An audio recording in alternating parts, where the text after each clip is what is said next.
Japanese sparmate ni Casimero sumuko sa hamon, Pacquiao ng heavyweight, pakbakan na. Ito ang mga pag-usapan natin ngayon mga lods. Ito na mga lods, courtesy ng Rolagen Lugas Casimero YouTube channel. Nagpa-body shot challenge ang isa sa trainer ni Cuadro Alas na si Ryan sa Japanese sparmates na lumalaban sa lightweight division. Malupit talagang team Casimero, mga immortal.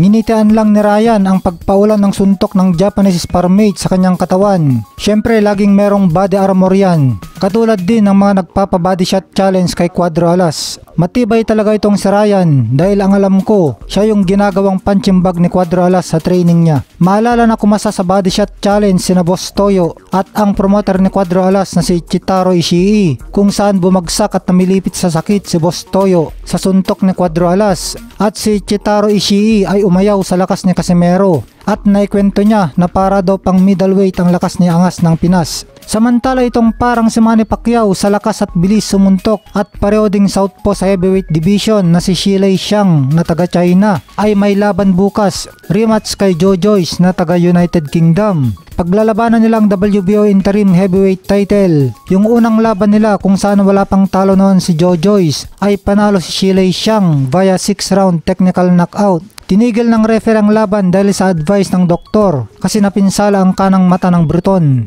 Magandang panoorin si Shilei Xiang bukas ng laban. Gusto daw ng Chinese heavyweight boxer na maging world champion. Importante daw ito dahil wala pang naging heavyweight world champion sa kanilang bansang China. Next year, target ni Shilei Xiang na lumaban sa world title. Kontra sa may hawak ng WBO belt na sa kasalukuyan ay hawak ni Alexander Usyk. Samantala, sabi ni Cuadro Alas, ihanda na ang inyong mga pera para tumalpak sa kanya. Kumikidlat na sa lakas ng katawan at ganda ng kondisyon ngayon ni Cuadro Alas. Sabi ng isang commenter, partida pa yan, wala pang strength and conditioning coach. Paano pa pag meron, baka mag super saiyan na si Cuadro Alas. Halos 2 linggo na lang at magbabaklas na ng panga si Cuadro Alas sa Japan. Makakabakbakan niya si Japanese former world champion Yukinori Oguni.